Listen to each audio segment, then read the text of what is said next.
तिलकं सात्वतवार्ता विभूषणं अमरकृत्युत्सारणं प्रबुद्धं लोकजीवनं प्रणय प्रमत्तयाग दीपनं वंदे जीवन जीवनं सत्पुरुषं।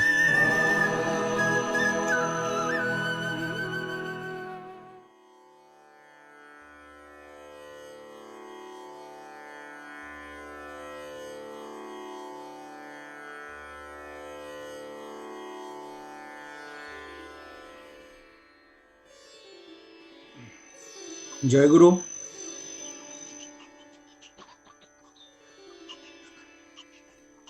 ये आज का ये जो टॉपिक है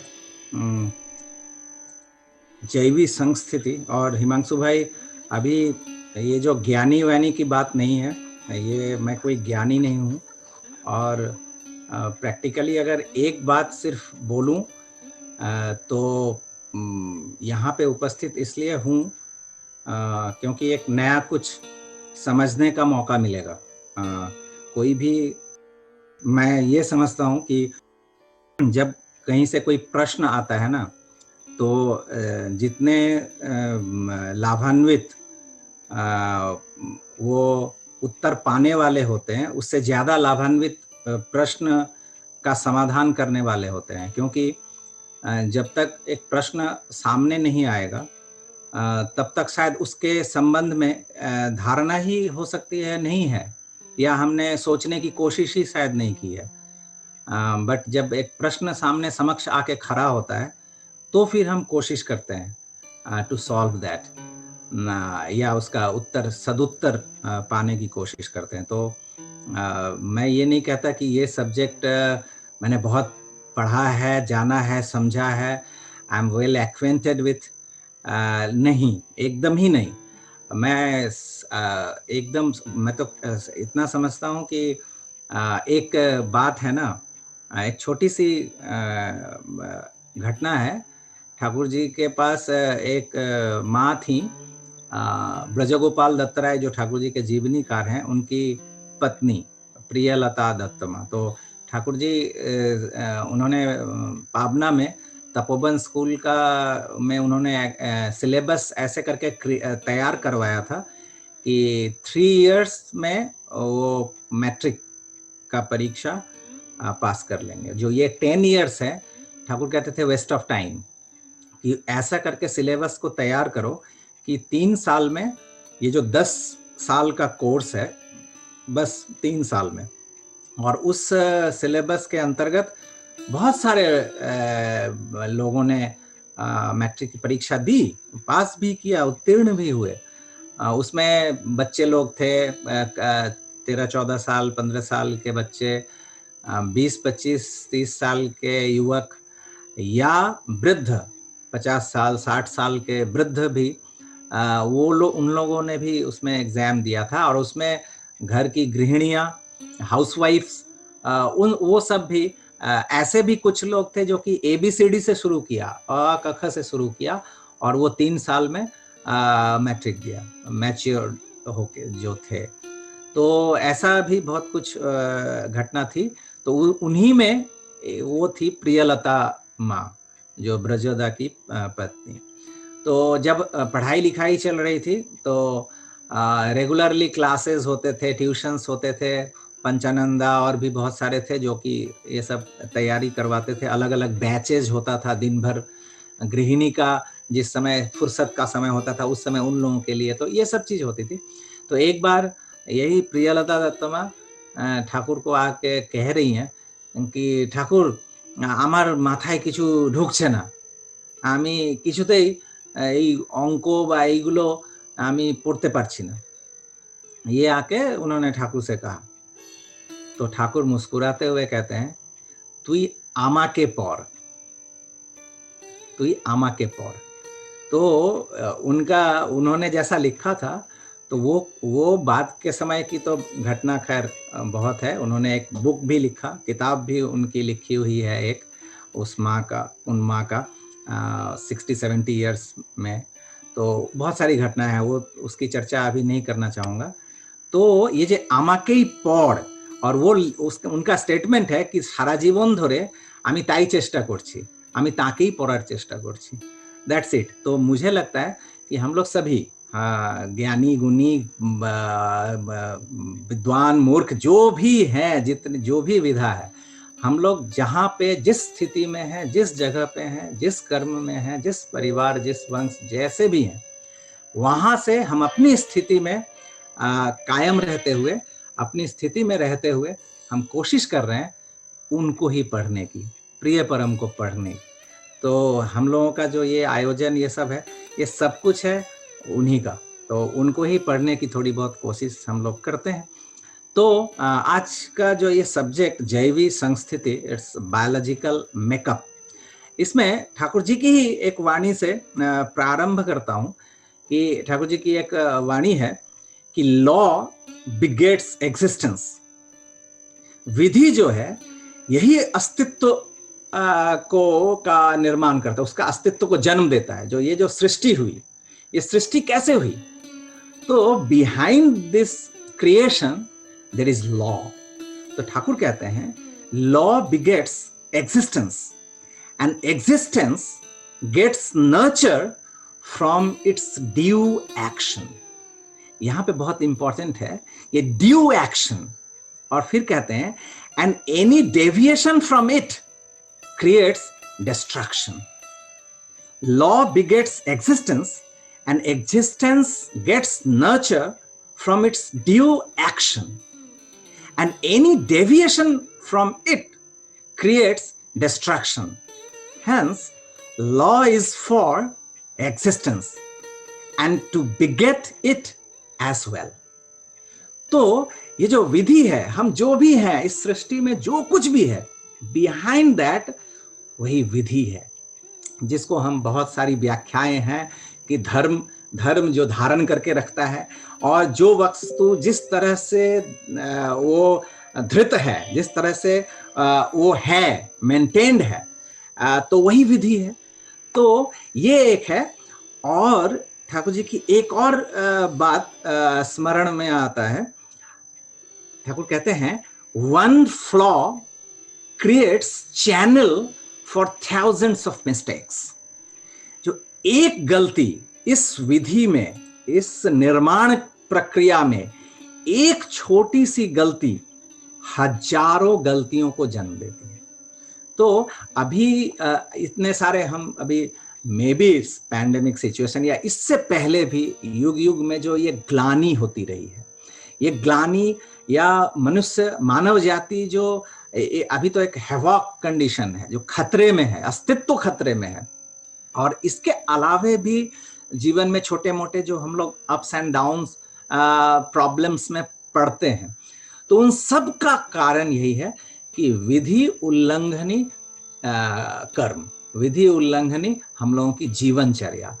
तो यहाँ पे ये मूल बात हमें समझनी होगी कि जो चीज जिस तरह से उसका निर्माण है, हमको वो चीज ही उसके नर्चरिंग में, उसके नरिशमेंट में, उस एक्शन, ड्यू एक्शन, ठाकुर कहते हैं कि existence gets nurture from its due action. तो वो उपयुक्त अगर नर्चरिंग नहीं मिलेगा विधिगत, तो जो डिस्ट्रैक्शन है, जो भयावह परिस्थिति है, उसको हम लोगों को फेस करना पड़ेगा।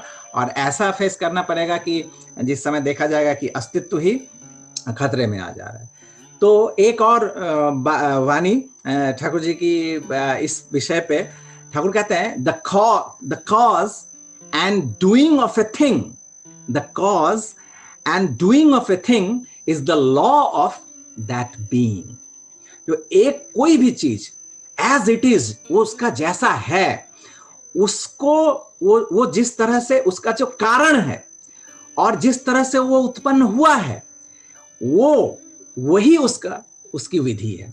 The cause and doing of a thing is the law of that being, as the way in which you exist is the law of existence, as the way in which you exist is the law of existence, and the way you sprout is the law of sprouting.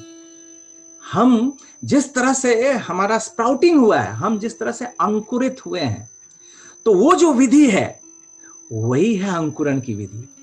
तो ठाकुर कहते हैं कि if the law of begetting be correct then obedience to moral law is automatic.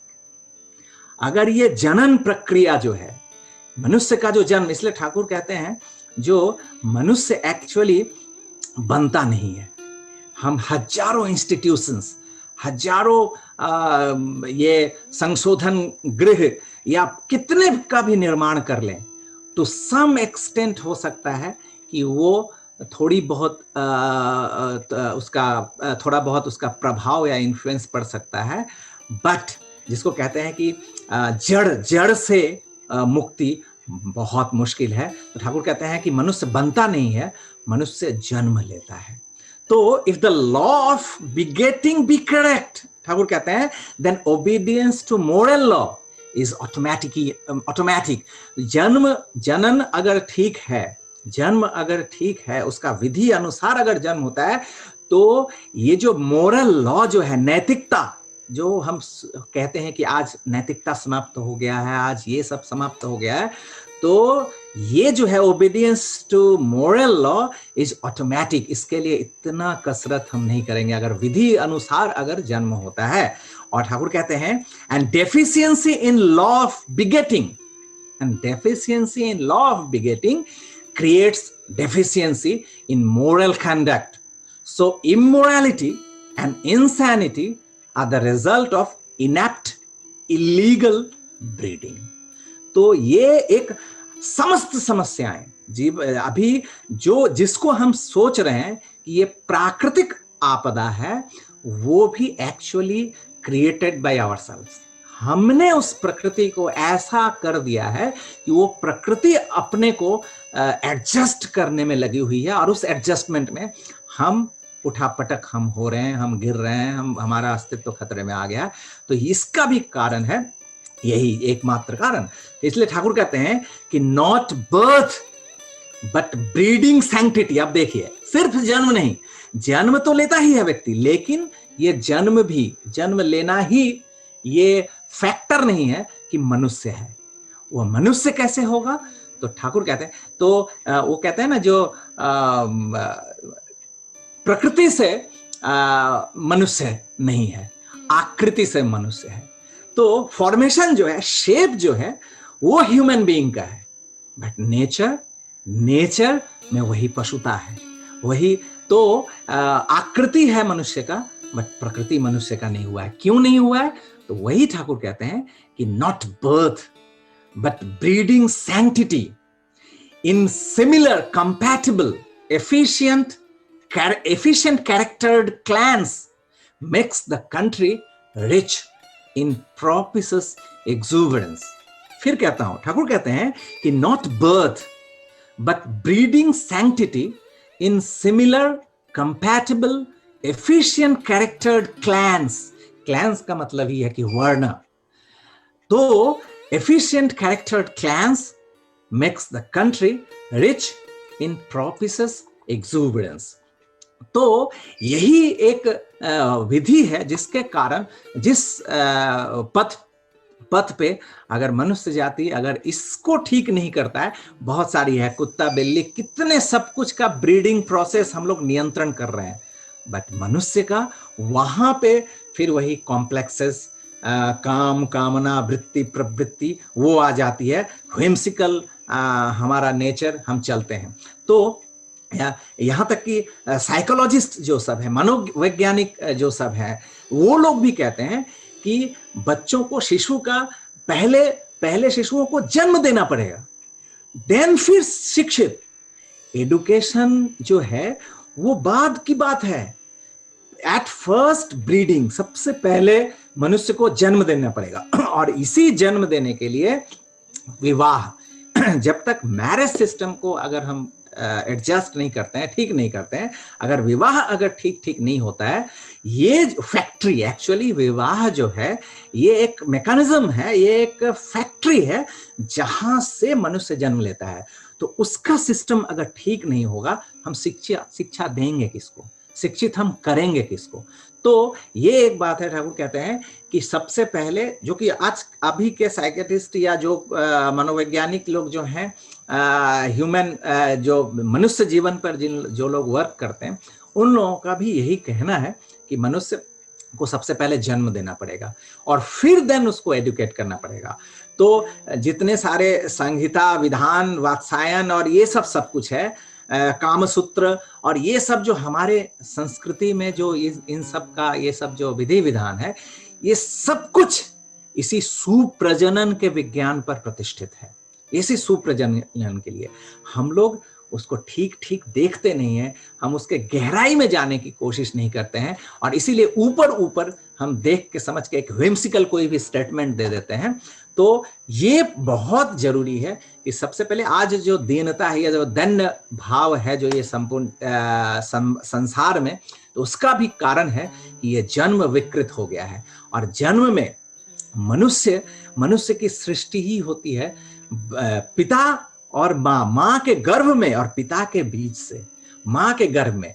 तो अगर ये बीज अगर सही नहीं है, और अगर बीज सही भी है बहुत अच्छा है, लेकिन मिट्टी जमीन अगर सही नहीं है, आप कितने भी हाई क्वालिटी सीड आप ले आओ, लेकिन अगर कॉम्पैटिबल सॉइल नहीं मिला तो अच्छे बीज रहते हुए भी उसका जो स्प्राउटिंग होगा वो विकृत हो जाएगा, डिस्टोर्टेड हो जाएगा, हो सकता है उसमें टेस्ट में गड़बड़ी हो जाएगा, शेप में गड़बड़ी हो जाएगा। तो जो हम पाना चाह रहे हैं वो नहीं मिलेगा। तो मनुष्य के जन्म में अगर फ्लॉ रह गया, उसमें अगर गलत चीज रह गया, तो फिर हम लाख शिक्षा दे दें, लाख हम एनवायरमेंटल इफेक्ट परिवेश का भी होता है टू सम एक्सटेंट।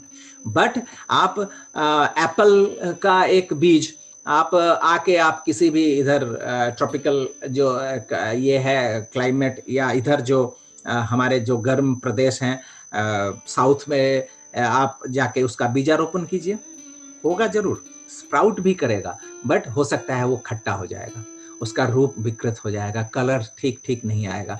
तो वो जो गुण है उसके कॉम्पैटिबल अगर मिट्टी नहीं मिलेगी तो उसको विकृत कर देगा।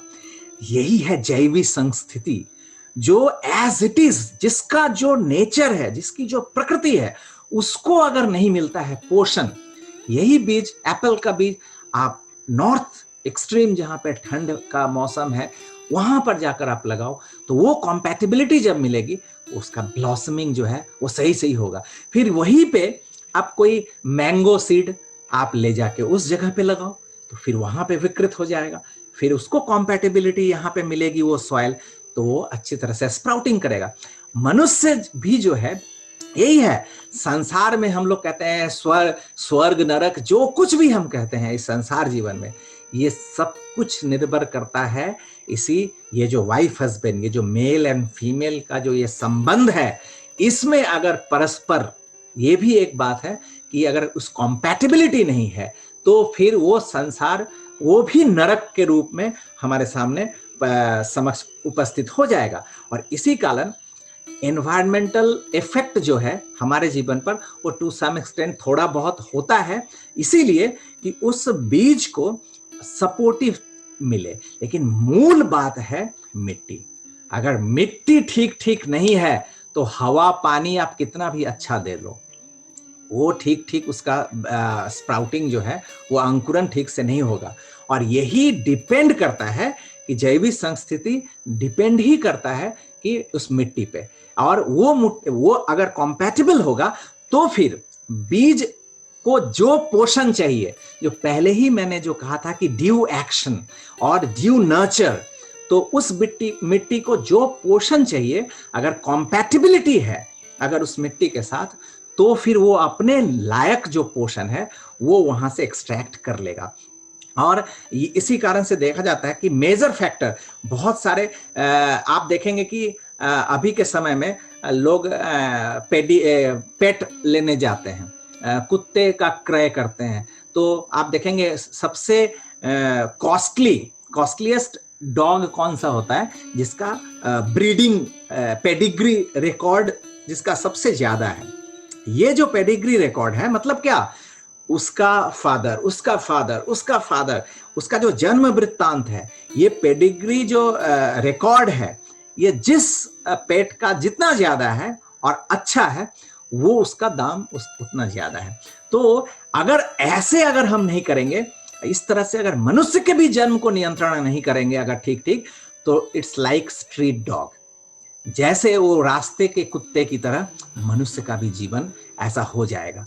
और इसीलिए बहुत सारा, अगर हम ये प्लांट किंगडम में भी देखें, या सब्जियां जो हम उगाते हैं, तो उसमें भी अगर देखेंगे कि जो पुरुष पुंग बीज जो है वो उसके साथ स्त्री बीज, स्त्री का, उसको मीट करा के फिर उसका फलन होता है। गाय बकरी या और भी जो जानवर हैं उनके पीछे भी यही है, सब कुछ यही करते हैं। लेकिन मनुष्य के संबंध में जब हम सोचते हैं तो ये जो पुंग बीज है, पुरुष बीज, अगर वो उसको अगर डोमिनेट कर लेता है, स्त्री बीज है, तो देखा जाता है कि प्लांट किंगडम में, मैं तो इतना मैं तो कहता हूं कि ठाकुर ने ये अंतर्निहित ये वैज्ञानिक मानसिकता, हम जिस बहुत सारे ऐसे हैं जो साइंस स्टूडेंट्स हैं, विज्ञान के ही छात्र हैं, बट ऐसी सिली बातें करते हैं, तो उनके बातों से लगता है कि he is not the man of science.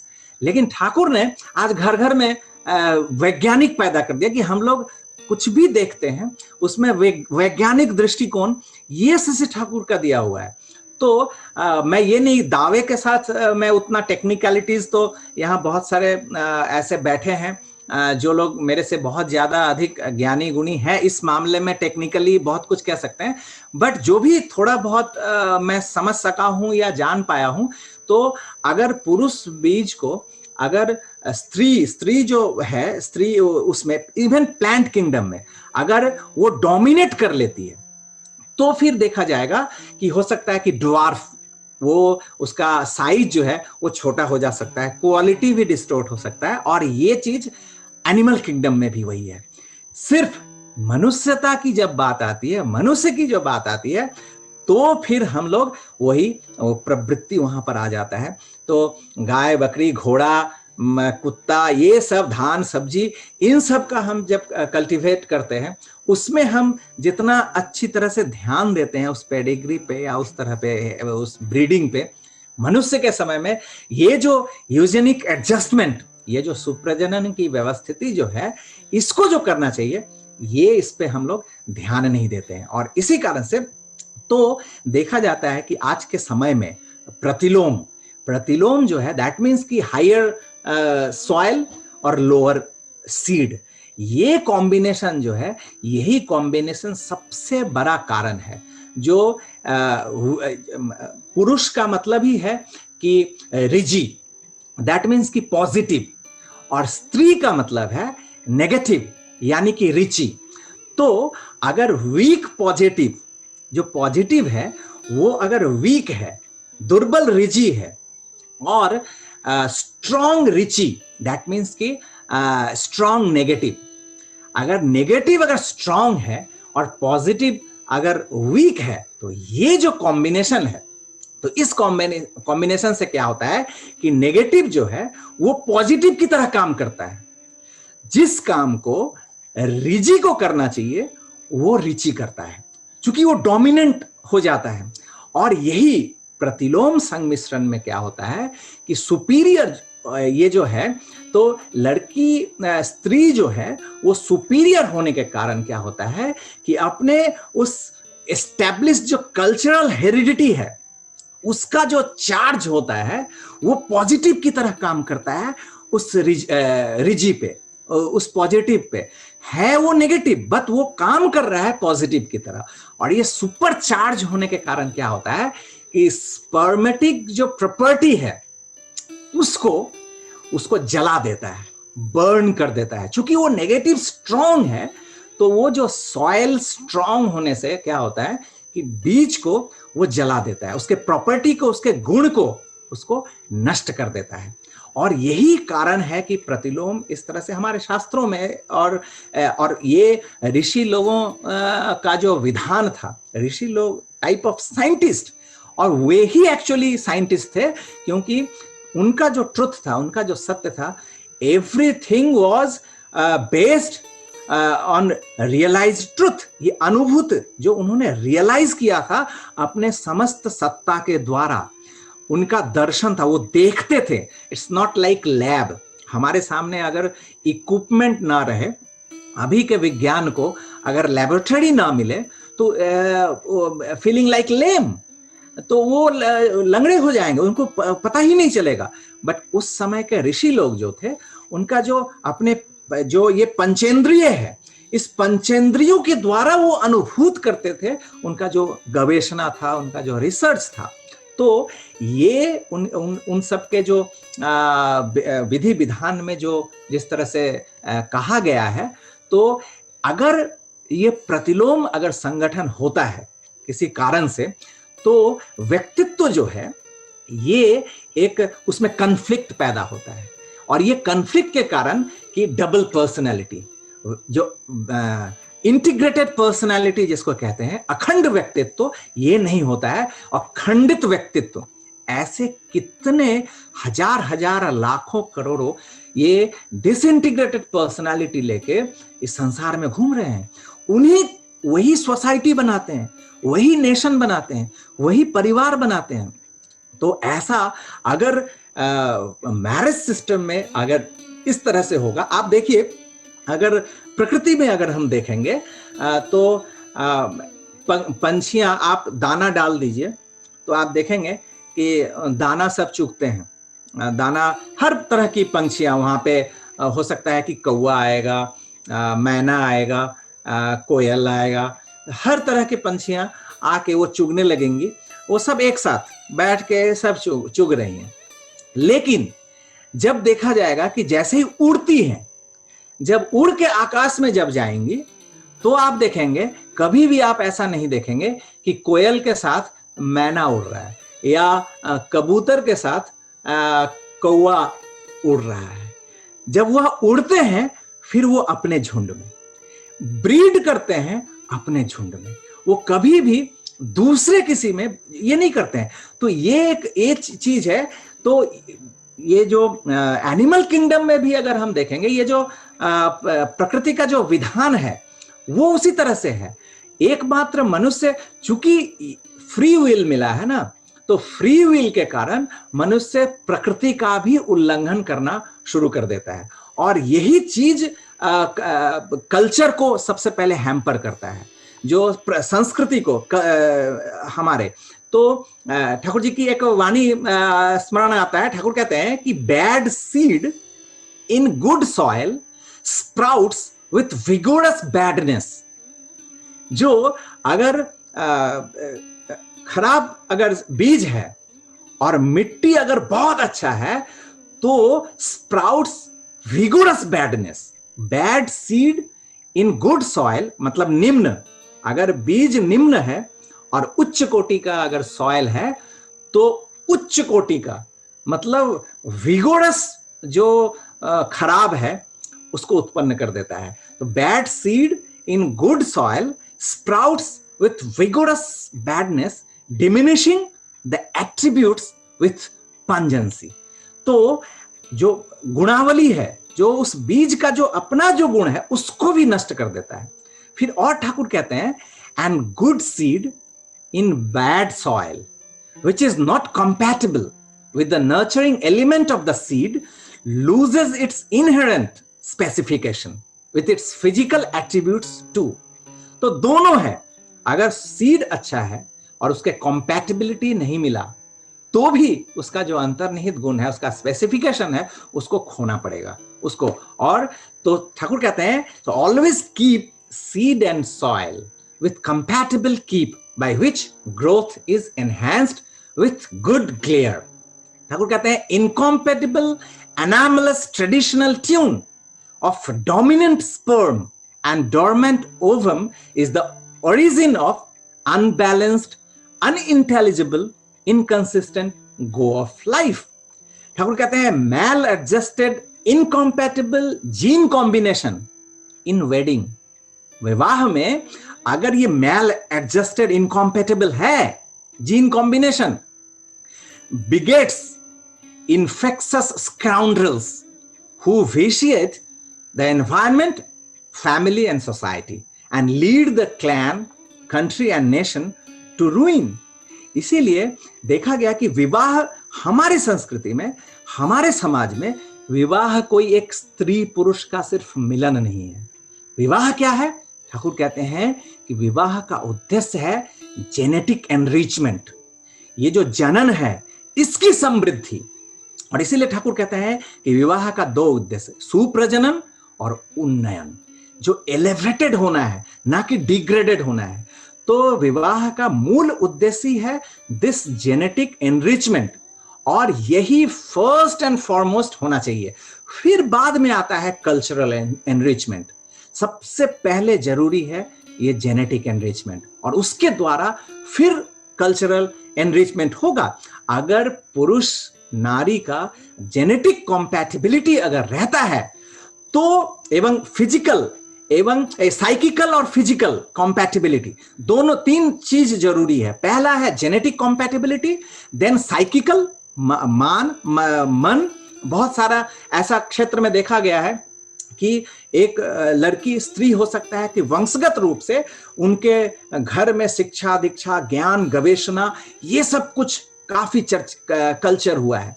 और अगर पुरुष हो सकता है कि जेनेटिक कॉम्पैटिबिलिटी है लेकिन उनके वंश में उनके घर में हो सकता है कि ये सब कल्चर नहीं है, तो वहां साइकी जो है ये कॉन्फ्लिक्ट पैदा हो जाता है। तो यही ठाकुर कहते हैं कि जेनेटिक कॉम्पैटिबिलिटी के साथ साथ एक और चाहिए, बट इन तीनों में वेरी इंपॉर्टेंट है, सबसे पहला है genetic compatibility, then psychical and physical compatibility. तो ये अगर इसको अगर हम इग्नोर करते हैं, इसको अगर नेग्लेक्ट करते हैं तो फिर मुश्किल है। तो अगर इन केस अगर साइकिकल एंड फिजिकल कॉम्पैटिबिलिटी अगर हो भी गया, लेकिन अगर जेनेटिक कॉम्पैटिबिलिटी नहीं है, वहां विवाह नहीं हो सकता। तो जेनेटिक एसेट किसका कैसा है, यही पहले के समय में जो विवाह का जो ये जो कुष्ठी जो हम कहते हैं हॉरोस्कोप, ये सब में ये इन सब का विवरण रहता था कि वंशगत रूप से फोर फादर्स जो कुलगत क्या क्या वैशिष्ट क्या क्या है, इन सब का रिकॉर्ड रखना और उसके अनुसार डिटरमिन करना। It's completely A science. जो मनुष्य का जो जन्म है, इसको हम लोगों ने जिस तरह से जैसे जैसे हम लोगों ने इसका नेग्लेक्ट किया है, तो ठाकुर कहते हैं कि good biological efficiency comes fourth in the offspring from the good attributes of parents, and demoniac efficiency also comes forth from parents of that type। तो मनुष्य में जो अंतर्निहित जो क्वालिटी है, गुण है, योग्यताएं हैं, जो शुभ सत योग्यता है, ये भी पेरेंट्स से ही वो इन्फ्यूज होता है, और गलत चीज भी जो है वो भी पेरेंट्स से ही होता है। तो ठाकुर कहते हैं कि any kind of individual efficiency though quite distinct from that of parents still comes out of ancestral resources. हो सकता है कि इमीडिएट जो पेरेंट हैं, हो सकता है कि उनका चाल चलन या उनका हो सकता है कि थोड़ा बहुत गड़बड़ है, पारिवारिक या कल्चरल कुछ डेविएशन भी आया है, फिर भी जो कुलगत जो एक अभी का विज्ञान कहता है कि जीन जो है वो 10,000 ईयर्स समय लगता है उसको संपूर्ण रूप से डिस्ट्रॉय होने में। तो हो सकता है कि एक जनरेशन, दो जनरेशन अगर डेविएशन भी आया है, फिर से वहां से रिवाइव कर सकता है अगर मैरिज कॉम्पैटिबिलिटी है, क्योंकि वो जीन वो पुराना जो है वो रिवाइव करता है। तो ठाकुर कहते हैं कि any kind of individual efficiency though quite distinct from that of parents still comes out of ancestral resources। So whatever a man may do or be, with a good guiding factor he achieves welfare of all even through apparent evils। तो सामयिक अगर कुछ असत आचरण अगर हो भी गया है किसी तरह से, बट गुड गाइडिंग फैक्टर्स, इसी कारण जीवन में आदर्श की जरूरत है, इसी कारण जीवन में सद्गुरु पुरुषोत्तम की जरूरत है, दृष्टा पुरुष, सीयर जिसको कहते हैं, जिनके विजन में एवरीथिंग है, इसकी जरूरत है। तो ठाकुर कहते हैं कि मनुष्य जैसा भी है, whatever a man may be or whatever he do, with a good guiding factor, he achieves welfare of all, even through apparent evils. And with a bad guiding factor, he creates evil, even through seeming good. तो कितना भी अच्छा हमारा baggage क्यों ना है, but अगर bad guiding factor है, उस बैगेज हम नष्ट भ्रष्ट कर दे सकते हैं। तो ठाकुर कहते हैं कि man is ever destined by parental adjustment. यही जैविक संस्थिति, ठाकुर कहते हैं man is ever destined by parental adjustment, there conscientious growth of life with valorous outlook that makes him characterized with its climatic core in and out. फिर कहते हैं इसका reverse, the depraved, selfish, debauchy। ये last एक चीज इसी बोल के मैं हिमांशु भाई समाप्त करूंगा कि हम लोग तो बहुत सारे विधि विधान ये सब है ना, असत क्रॉप अप ना करे, समाज में असत का बोलबाला ना हो, सत को सुविधा मिले। तो उस असत को नियंत्रण करने के लिए हम क्या क्या करते हैं, कितने सारे एडमिनिस्ट्रेटिव स्टेप्स हम लोग लेते हैं। इस पे एक करारा चोट है ठाकुर जी का।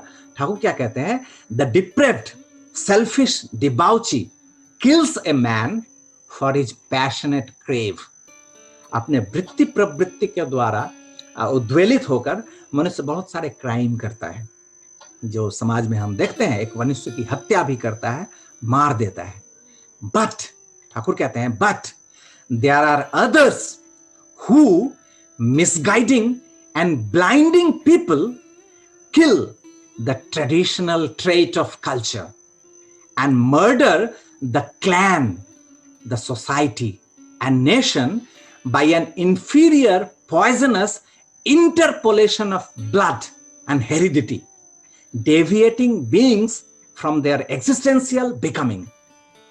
Who is the greater criminal? ये एक प्रश्न है अभी के समाज के सामने, अभी के राष्ट्र के सामने, समस्त विश्व के सामने, कि एक मनुष्य की हत्या करता है अपने वृत्ति प्रवृत्ति के द्वारा प्ररोचित होकर, और उसको हम पनिश करते हैं, उसको हम कैपिटल पनिशमेंट भी इवन देते हैं। बट ठाकुर क्या कह रहे हैं, but there are others who misguiding and blinding people kill the traditional trait of culture, जो हमारा संस्कार है उसको नष्ट करने के लिए जो काम करते हैं, and murder the clan, the society and nation by an inferior poisonous interpolation of blood and heredity।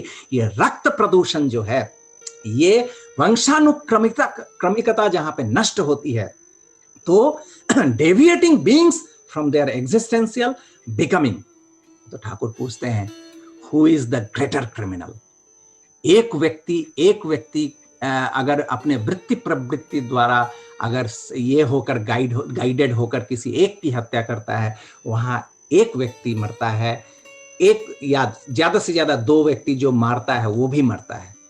लेकिन ये जो कुल संस्कृति, ये ट्रेडिशनल ट्रेट जहां नष्ट होता है, हेरिडिटी जहां पे नष्ट होता है, रक्त प्रदूषण जहां होता है, वहां एक जनरेशन नष्ट होता है, एक संपूर्ण नेशन नष्ट होता है। तो ठाकुर इसीलिए कहते थे कि आप किसी एक बात पे, एक पॉलिटिकल लीडर आए थे ठाकुर के पास, उन्होंने कहा था कि ठाकुर मैं चाहता हूं कि ये इंटरकास्ट मैरिज इसको ये करना। तो ठाकुर विगोरसली उसको रेजिस्ट करके, ठाकुर का एकदम चेहरा उत्तेजित होकर ठाकुर ने कहा था कि सुनिए, आप एक किसी राष्ट्र पे, आप देश पर एटम बम गिरा दीजिए, मैं आह नहीं करूंगा, बट इंटरपोलेशन ऑफ ब्लड मैं बर्दाश्त नहीं कर सकता। तो ये जेनरेशन नष्ट कर देता है, और इसका दृष्टांत हम देख रहे हैं अभी के समाज में, अभी के राष्ट्र में, संपूर्ण विश्व में। तो ये जो जैविक संस्थिति है, ये जो बायोलॉजिकल जो मेकअप है, इसको एज इट इज, जो जिस तरह से जो ट्रेडिशनल फोर फादर्स का, कुल संस्कृति का, उसको मेंटेन करने के लिए ही विवाह है। तो खैर हम लोगों को तो एक गाइडिंग फैक्टर जो है, गुड गाइडिंग फैक्टर, ये एटलीस्ट है, एक विवेक है, कॉन्सेंस है, विवेक है, तो उसको हम लोग पालन करके चलते हैं। And that's it. हिमांशु भाई, इतना ही कुछ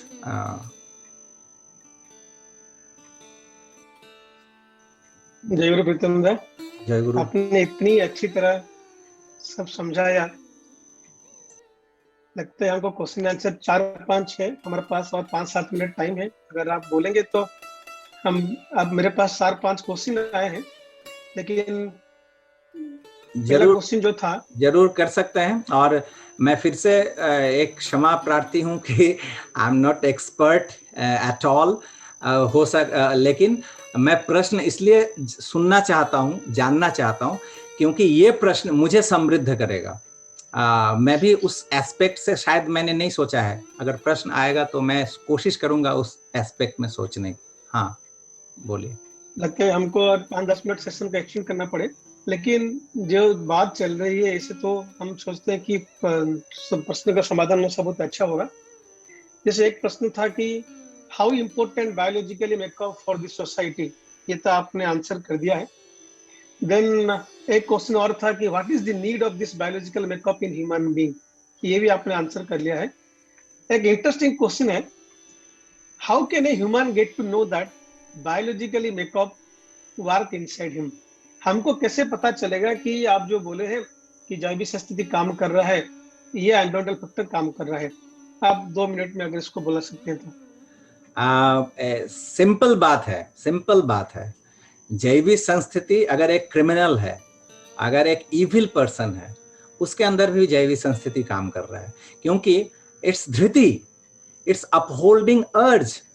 कोई भी व्यक्ति, एक आप देखेंगे कि जो सुइसाइड करता है ना, आप वो जो ठाकुर एक शब्द यूज करते थे, जो मोरले बाची, मतलब मरना भी चाहता है, उस मरने के पीछे भी सर्वाइवल इंस्टिंक्ट है कि वो बचना चाहता है। जो अभी सामयिक जो पारिवेशिक परिस्थिति है, वो उसको डिस्टर्ब कर दिया है, वहां पे वो चाह रहा है उससे उबरना। वो सोच रहा है कि killing my self is the solution. That's why. तो लेकिन एक एक्सपेरिमेंट मतलब कहा गया कि जिस वक्त लोग सुसाइड करते हैं, वो जो स्ट्रैंगुलेट करते हैं खुद को या जैसे भी हो, लास्ट मोमेंट में अगर वो लेकिन बचना चाहता है, अगर किसी तरह से एक तिनका भी मिल जाए, उसको पकड़ के वो बच जाएगा, लेकिन उस समय फिर कोई उपाय नहीं रहता। तो मेरा ये कहना है कि जैविक संस्थिति प्रत्येक अणु परमाणु में, ये एटॉम में भी वर्क कर रहा है अपने अनुसार। तो प्रत्येक व्यक्ति में वो जैविक संस्थिति है।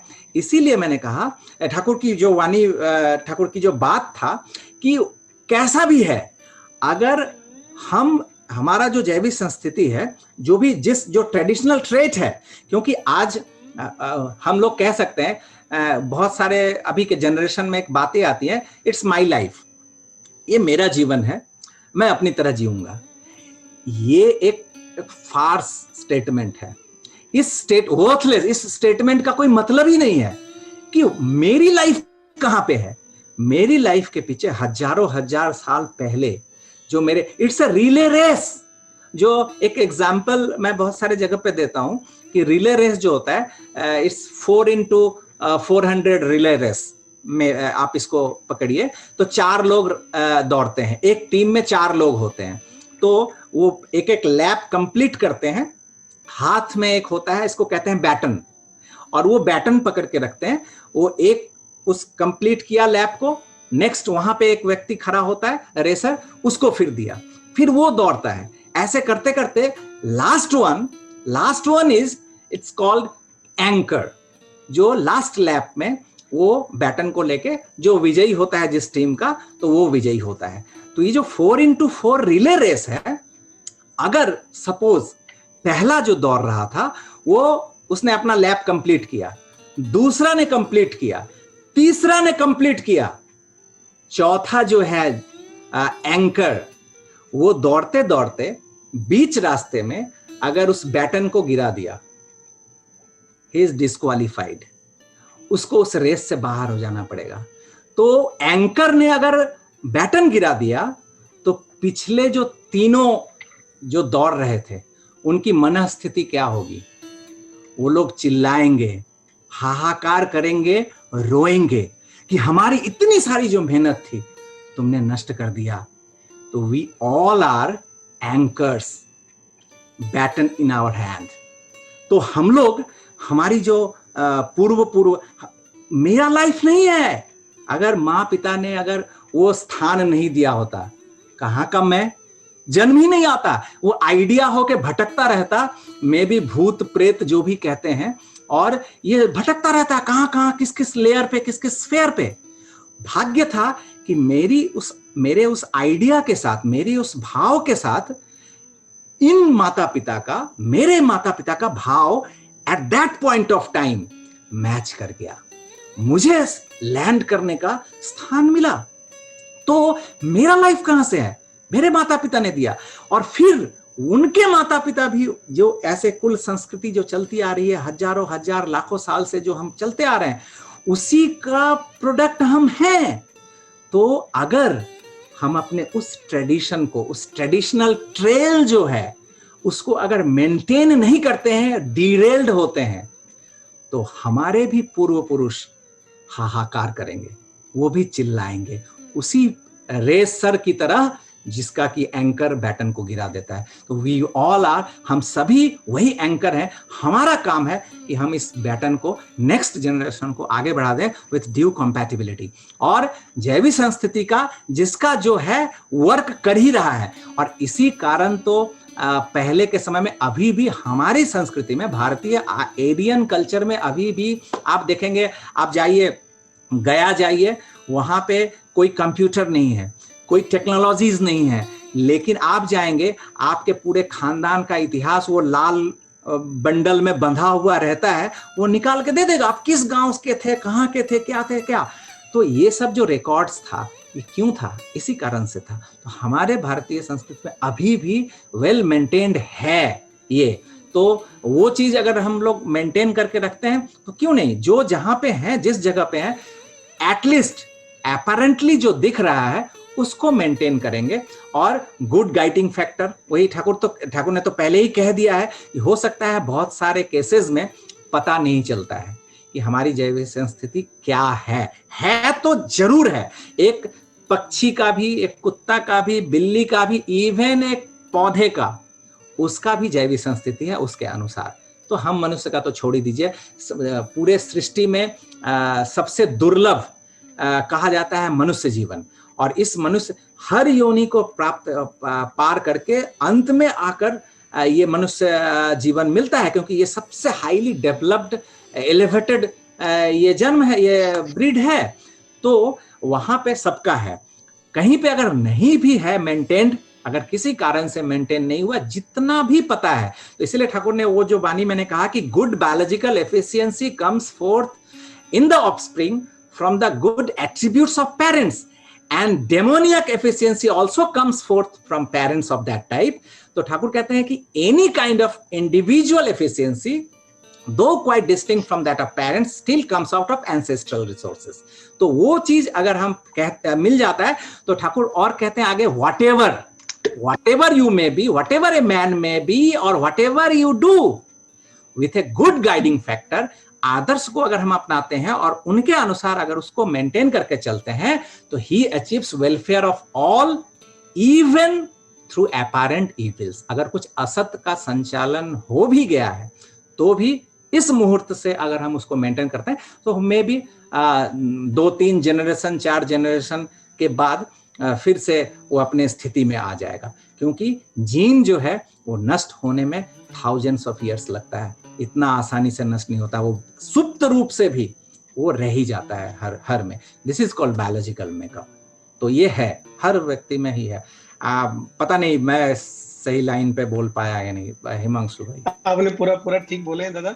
अभी और एक क्वेश्चन था, जैसे क्वेश्चन नंबर 4 था कि what makes a child's biology makeup that some kids are so intelligent and is there any relation between biological makeup and intelligent question. ये तो क्वेश्चन आपने आंसर दे दिया था कि ठाकुर बोले हैं कि कंपैटिबल मैरिज से क्या होता है कि all the good traits of the parents are transmitted and that is the just opposite in incompatible marriage. पतुलन विवाह से जो जीन है उनका बेड एक्सप्रेशन होता है।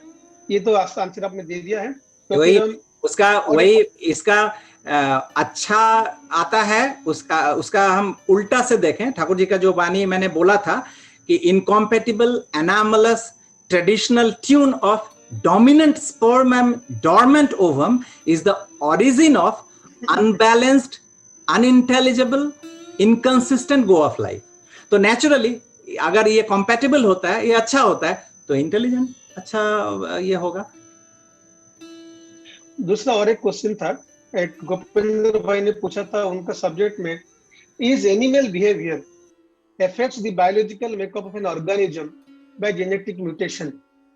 It is scientifically proved that if you control your hypothalamus by any genetic makeup, your behavior is changed. The next question is, if genetic makeup is basic thing for biological makeup, then why we can't use the technique of gene therapy during abnormalities? इस question के बारे में हम पहले से discussion किए थे gene therapy के ऊपर, जिस डिस्कशन के ऊपर प्रीतम दा बोलिए। एक बात है, आप लोग तो खैर इस मामले में एक्सपर्ट हैं, आप लोगों ने ये सब पढ़ाई की है या इसमें आपने ये आपका जीवन है, इसमें आप लोग चल रहे हैं। मैं तो उतना कुछ नहीं जानता, बट ऊपर ऊपर जो ठाकुर की दया से जो समझ में आता है वो मैं कहने की कोशिश करता हूँ। एक एग्जाम्पल देता हूँ छोटा सा।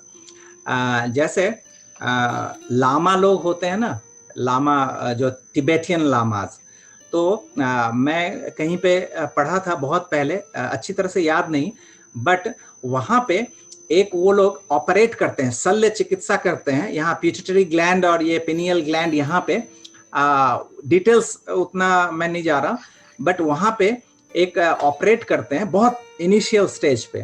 तो उस ऑपरेट करने के बाद उनमें एक एक्स्ट्रा कुछ शक्तियाँ आ जाती है, विजन, जो कि वो देख के या समझ के वो तुरंत बोल देते हैं। तो ऐसा वो लोग ऑपरेट करते हैं मैकेनिकली। तो लेकिन उसमें एक प्रॉब्लम क्या हो जाता है कि लाइफ स्पैन जो है वो कम जाता है। ऐसे लामाओं का जो जीवन है वो बहुत शॉर्ट स्पैन हो जाता है, ज्यादा दिन तक वो जिंदा नहीं रह सकते। ये आर्टिफिशियली जो इसको एलिवेट करते हैं, ये पिट्यूटरी और पीनियल ग्लैंड को जो भी वो लोग करते होंगे, तो ये जो आर्टिफिशियलिटी जो होता है, नेचुरल वे पे नहीं होता है। इससे क्या होता है कि ये भी एक प्रकृति विरुद्ध थोड़ा होता है, जो कि नेचुरल प्रोसेस पे अगर होता तो शायद वो प्रकृति के साथ कंपैटिबल होता। तो वो जो शल्य चिकित्सा होता है, ऑपरेट होता है, वो कहीं ना कहीं हैम्पर भी करता है आगे कुछ ना कुछ जगह पे। तो इसको और भी ग्रॉस एग्जाम्पल मुझे इच्छा करती है समझने का कि लाइक आजकल बहुत सारे फैसिलिटीज हुए हैं हम लोग अभी के इस मॉडर्न लाइफस्टाइल में, कि अभी जैसे हम लोग घर में बंद है, तो अभी का तो छोड़ दीजिए, it's a crisis situation, crisis management, but हमारा डे टू डे लाइफ भी ऐसा ही हो गया है। अभी हम लोग वॉक पे नहीं जा सकते। बहुत सारे लोगों ने क्या किया है, अभी किया है ट्रेडमिल, उन्होंने एक ट्रेडमिल परचेज किया है और घर में वो वॉकिंग करते हैं, घर में वो दौड़ लगाते हैं और उसको पकड़ के वो मशीन पे वो दौड़ रहे हैं। और बहुत सारे लोग, इस क्राइसिस सिचुएशन नहीं भी था फिर भी वो घर में ऐसा दौड़ते थे।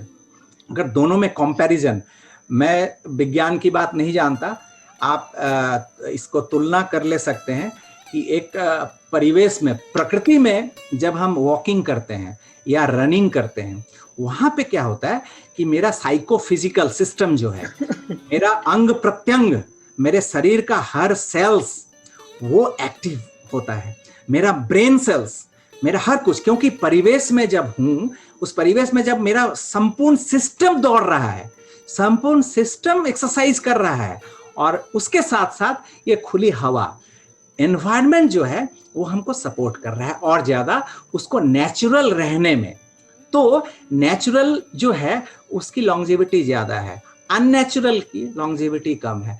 तो अगर हम घर में दौड़ते हैं तो क्या होता है कि मेरा माइंड नहीं दौड़ रहा है, क्योंकि मेरा ब्रेन जो है, मेरा मस्तिष्क जो है वो रुका हुआ है, शरीर दौड़ता है।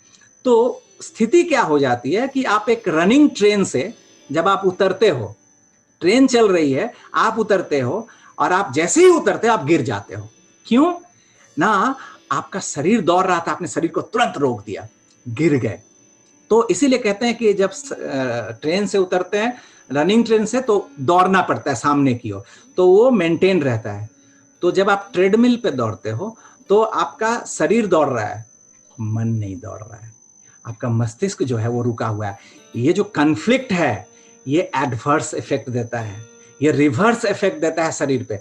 जब आप नेचुरल कंडीशन में जब जाते हो तो आपका मन भी, तो इसीलिए ठाकुर कहते हैं इवन दौड़ना, ये जो हम दौड़ते हैं वहां भी शरीर मुखी मन होता है, क्योंकि हम चाहते हैं कि हम शरीर को फिट रखें। इसलिए ठाकुर कहते हैं कि नेचुरल प्रोसेस पे कर्म जीवन, हमारा वर्कआउट होना चाहिए फ्रूटफुल, मीनिंगफुल। जो मेरा शरीर, मेरा हाथ पांव जो चल रहा है, ये जो कर्म कर रहा है, इज इट मीनिंगफुल, या ये इसका उद्देश्य है शरीर को, मतलब मनी अर्न कर रहे हैं just for the sake of money. हम आज 1000 रुपया इनकम क्यों कर रहे हैं? ना हमको 2000 रुपया इनकम करना है, हमको कल 2000 हो जाता है तो 2000 रुपया हम इनकम क्यों कर रहे हैं? ना हमें 5000 इनकम कर रहा है। तो money for the sake of money, Thakur कहते थे यहीं पे प्रॉब्लम है। तो शरीर विज्ञान भी जो है, ये जितना नेचुरल प्रोसेस पे ये सक्रिय रहेगा, उतना ज्यादा हम प्रकृति के साथ मेल करके हम रह सकते हैं। तो आर्टिफिशियलिटी, हम जीन, ये सब चीज तो बहुत सारा डेवलपमेंट हालांकि हो रहा है, होता है, बट अल्टीमेटली जो natural process of human life है, जो ये विवाह बोल के एक इंस्टीट्यूशन है, परिवार, ये सब इंस्टीट्यूशंस क्यों है? ये इसका नेचुरल ग्रोथ वो अगर रहेगा तो इन द लॉन्ग रन ये आने वाले बहुत बहुत दिनों तक इसको नेचुरल कंडीशन में ये मेंटेन रहेगा विथ लॉन्जिविटी। लाइफ स्पैन अगर कम जाएगा तो फिर तो गड़बड़ हो जाएगा। तो ज्यादा से ज्यादा जीवन भी हो, वृद्धि भी हो, ये दोनों चीज, जीवन वृद्धि दोनों के लिए नेचुरल प्रोसेस पे जो सब होता है वो ठीक है। हाँ, क्राइसिस मैनेजमेंट, मैंने वही कहा कि क्राइसिस मैनेजमेंट के लिए ये सब टेक्नोलॉजीज बहुत सारे, अब एंटीबायोटिक का आविष्कार हुआ है, एंटीवायरल भी आविष्कार हुआ है, ये सब जो हुआ है, ये सब जो इन्वेंट करते हैं, ये सब क्या है? क्राइसिस मैनेजमेंट है। लेकिन सबसे अच्छा है नेचुरल हीलिंग। नेचुरल हीलिंग का कोई साइड इफेक्ट नहीं है। आप एंटीबायोटिक क्राइसिस मोमेंट में देते हैं, लेकिन उस एंटीबायोटिक का साइड इफेक्ट भी है। लेकिन क्यों देते हैं? पहले जीवन तो बच जाए, लाइफ सेव हो जाए, फिर बाकी साइड इफेक्ट को फिर मेंटेन कर लेंगे। लेकिन अगर नेचुरल प्रोसेस से अगर किसी कारण से अगर हम उसको ठीक कर क्योर कर सकते हैं तो that will be the best option. तो ये सब विज्ञान का तो बहुत सारा है, ये सब हो रहा है, होगा भी आगे, लेकिन समाज राष्ट्र लैब में ठीक नहीं होगा। वो ठीक होगा वही जो इंडिविजुअल, व्यष्टि, समष्टि और आदर्श, इसी तीन का जो एक साथ सामंजस्य है, इंडिविजुअल, एनवायरनमेंट एंड आइडियल, ये तीनों का सामंजस्य के चलन वही समाज राष्ट्र को बदलेगा, अदरवाइज मुश्किल है। अभी हम और ज्यादा क्वेश्चन नहीं लेंगे, सिर्फ लास्ट क्वेश्चन एक प्रतंदा। एक क्वेश्चन है, ये भी सच भी है कि हम देख रहे हैं, जैसे आप एक बोले थे, अभी हमको लोग पूछ रहे हैं कि कोविड चल रहा है, हमारा इम्यूनिटी बढ़ाना है, तो हमको हंसी आता है कि इम्यूनिटी की ऐसी चीज है एक दिन 2 दिन में बढ़ जाएगा, नहीं। रिसर्च आया है अभी, जो लोग एक हफ्ते में 150 मिनट एक्सरसाइज करते हैं, जिससे अपना सांस फूल जाए, तो उसका इम्यूनिटी बढ़ता है। इसके लिए मेडिटेशन करना पड़ता है, इसके लिए डाइट ठीक रखना पड़ता है। तो लोग बोलते हैं ठीक है सर, हम कल से शुरू करेंगे। अरे कल से शुरू करने से नहीं होगा, कल से शुरू करोगे तो उसका 10 साल के बाद इफेक्ट दिखाएगा। जो नेचुरल फेनोमेनन है, that should be your lifestyle. तो नेक्स्ट क्वेश्चन में जाता हूँ। एक क्वेश्चन है, इंपोर्टेंट क्वेश्चन, ये लास्ट क्वेश्चन है, उसके बाद क्वेश्चन नहीं लेंगे। The question is, nowadays there is autistic child in every 50 children and it is only high socioeconomic families, and some children are very closely, and they have seen that in some parents they are following the compatible marriage life, they are having same clans, and parents having other aspects like age and education are, everything is okay, but why in such cases there is a birth of autism or specially able children? बस यही है ना, यही है भाई। एक है, हो सकता है कि बायोलॉजिकल जेनेटिक कॉम्पैटिबिलिटी है, राइट, या जेनेटिक कॉम्पैटिबिलिटी इनकॉम्पैटिबिलिटी के कारण भी ये सब होता है, बट मेन एक फैक्टर बहुत ज़्यादा इम्पोर्टेंट है, वह है साइकिकल। आप देखेंगे हमारे संस्कृति में, इसलिए तो अभी तो गवर्नमेंट आप पे केस कर देगी अगर आप ये बात बोलेंगे तो लेकिन कितना साइंटिफिक था पहले के समय में।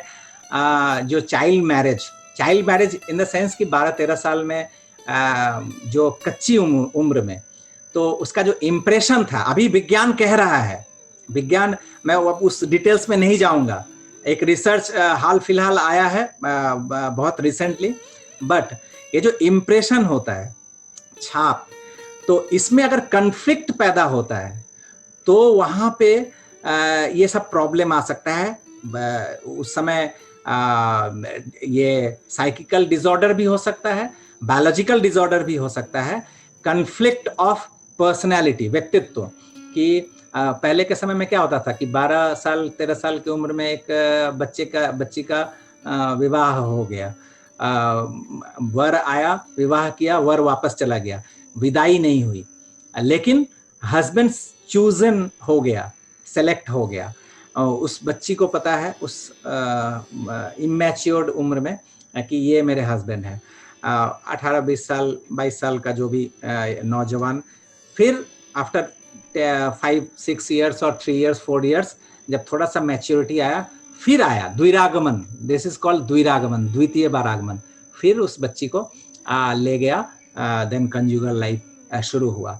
तो ये था इसीलिए कि जब प्लेन पेपर है, व्हाइट पेपर है, उस समय वो इम्प्रेशन एक व्यक्ति का पड़ जाए, तो ये बहुत कॉन्फ्लिक्ट ऑफ पर्सनैलिटीज जो हो जाता है वहां पे।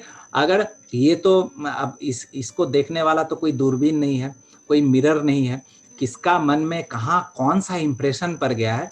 तो अभी के समय में चूंकि इतना एक्सपोज्ड लाइफ है व्यक्ति का, पहले के समय में तो इतना नहीं था, तो इतना एक्सपोज्ड है हम लोग एनवायरनमेंट में, वहां पे अगर आदर्श का अगर एक गाइड ना रहे, गाइडिंग फैक्टर ना रहे, तो परिवेश तो हमें कहाँ कहाँ क्या क्या आकर्षित करके, अट्रैक्ट करके कहाँ कहाँ क्या क्या कर देगी।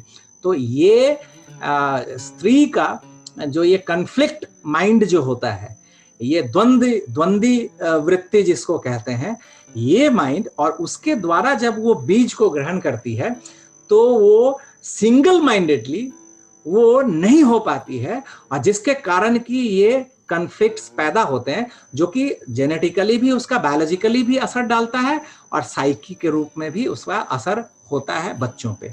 तो एक बहुत बड़ा पॉइंट है, मैं इस पे बहुत डिटेलिंग है, तो उस पे तो आप लोग एक्सपर्ट हैं उस पे चर्चा करने के लिए। और अभी का विज्ञान ये मान रहा है कि कहते हैं कि एक बच्चा, उस पे अपने माँ का प्रभाव, पिता का प्रभाव रहता है, इसके साथ साथ और भी प्रभाव रहता है, अगर वो माँ अगर किसी और इंप्रेशन में इम्प्रेस्ड है, उसका भी प्रभाव उस बच्चे पे पड़ जाता है। वो अगर कंड्यूसिव नहीं है, वो अगर कॉम्पैटिबल नहीं है, श्रेष्ठ नहीं है, तो वहां पे ही तो नष्ट कर देगा।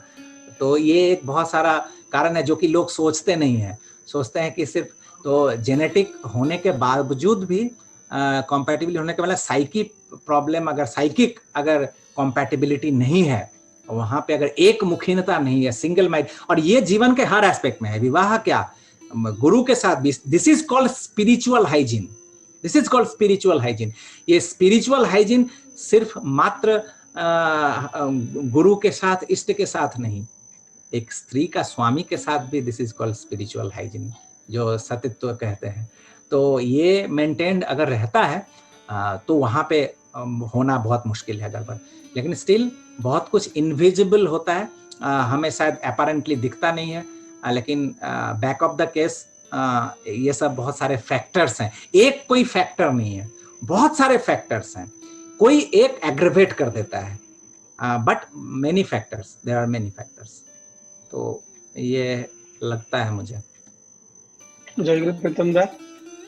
आपने बहुत अच्छी तरह से समझाया, genetic, psychic, physiological, psychological, physical, mental, emotional, everything is involve. मैं एक ही बात कहूंगा जिससे आपने वक्तव्य शुरू किया था, you do not have to study all the books, if you study him you will gain all this things. आप देखिए, ये मेरा प्रैक्टिकल एग्जांपल है। हम कितने लगभग 1 साल से डिफरेंट डिफरेंट टॉपिक के ऊपर सेशन कर रहे हैं, जीन्स को लेके, मतलब ब्लैक होल को लेके, फिजिक्स को लेके, केमिस्ट्री को लेके। लेकिन ये बात समझ में आ रहा है कि अगर आप ठाकुर जी को फॉलो करेंगे, उनको लिटरेचर को पढ़ेंगे, तो कोई भी लेमैन होना, उसका जो आप जो बोलते ज्ञान और गुणी के बाद, उसके अंदर इतना प्रैक्टिकल नॉलेज आ जाएगा कि वो कोई भी साइंटिस्ट को ऐसे बोल सकता है कि नहीं ये तो साइंस है। We have to love him, we have to follow him unquestionably. मेरे पास कोई शब्द नहीं है आपको धन्यवाद देने के लिए कि आपने हमारे साथ ज्वाइन करके इतनी अच्छी तरह ब्यूटीफुली एक्सप्लेन किए। मैं सबको निवेदन करूंगा अगले हफ्ते हम फिर और धन्यवाद मैं आपको दूंगा कि आपने मुझे बुलाया और आप लोगों के साथ बातें करने का मौका दिया, और मैं खुद समृद्ध होता हूँ ऐसे सेशन से, क्योंकि आप लोगों की जो बातें आती है वो मैं खुद भी कभी नहीं सोच, हो सकता है बहुत सारी ऐसी बातें होती है जिसका मैंने सोचा ही नहीं था ये सब बातें, बट आप लोगों के सानिध्य में होता है। तो एक ही बात बहुत अच्छा लगा कि मैंने उनको बोला कि पहले मैं आपको क्वेश्चन भेज दूंगा कि क्या क्या क्वेश्चन हो सकता है, लेकिन प्रीतम ने मना किया अभी नहीं, कि मुझे भी समृद्ध होना है कि अगर आप किसी के साथ जाजन करते हैं, कोई सामने से आपको क्वेश्चन पूछता है, तभी आपका ब्रेन काम करता है कि हाँ क्या बोलना चाहिए, मुझे क्या पढ़ना चाहिए, मेरा कोई क्या कमजोरी है। ऐसे नहीं कि मुझे मेरा ज्ञान दिखाना है। ये सबसे मुझे अच्छा लगा। ऐसे मैं ऐसा सोचता हूँ ना हिमांशु भाई कि एक्चुअली यहाँ पे परीक्षक की ही परीक्षा हो रही है, प्रश्न करने से ज्यादा मैं डरा हुआ होता हूँ ऐसे सेशंस में, और मैं चाहता भी हूँ कि मैं डरा हुआ रहूं ताकि मेरा ज्ञान का बोझ मुझे डेविएट ना कर दे कि मैं नॉविश हूँ, कुछ भी नहीं। और इसलिए मैं चाहता भी हूँ, इसलिए मैंने आपसे कहा था कि मैं पहले से कोई प्रश्न देखना नहीं चाहता, ऑन द स्पॉट जो होगा वो होगा। और एक्चुअली जब आप निर्भर हो जाते हैं ना, तो फिर ठाकुर आपके मुख से बोलते हैं या आप हाथ से कर्म कराते हैं। तो मैं चूंकि खुद पर विश्वास कम है मेरा, तो दैट्स वाई मैंने बोला कि आप प्रश्न मत भेजिए, नहीं तो फिर मैं समझने की कोशिश करने लगूंगा, और इस समय में मेरा और कोई उपाय नहीं है। तो जब कोई उपाय नहीं होता है तो ठाकुर होते हैं। दैट्स वाई मैंने आपसे कहा था कि प्रश्न मत भेजिए मुझे।